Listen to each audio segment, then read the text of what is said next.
Hello everyone. Lily here, and in this video, I'll walk you through how to add someone else's Instagram story to your story. Let's go ahead and launch the Instagram app over here.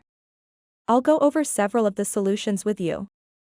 The first and most straightforward method is to, for example, simply scroll down into a post like this one.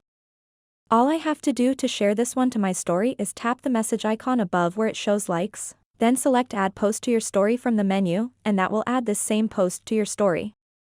You can customize it, do anything you want, and then, afterward, select this arrow icon. And then you can choose to share it with just your friends or share it to your story. So this is the first method, and you'll realize that it was just a post.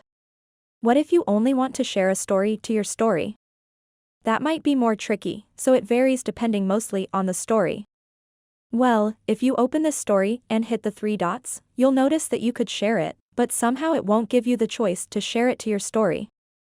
You can only send it as a message. There is no option to add this to my Instagram story because I'm not tagged in it, but when you're tagged in somebody else's story, you'll be given the option to share it to your own story.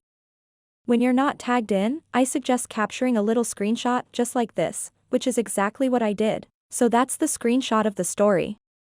If you simply want their story, you could crop it up and customize it, but if you just want the original poster as well, you can save the original screenshot and share it to our story.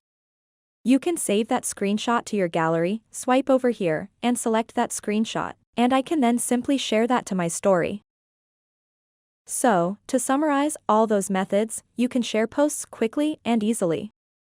You can share a story only if you're tagged in it, but if you're not tagged in it, I suggest simply taking a screenshot of that story. As you'll see, this is the first story I posted, followed by this one. Please let us know if you have any questions in the comments section below, and don't forget to like and subscribe.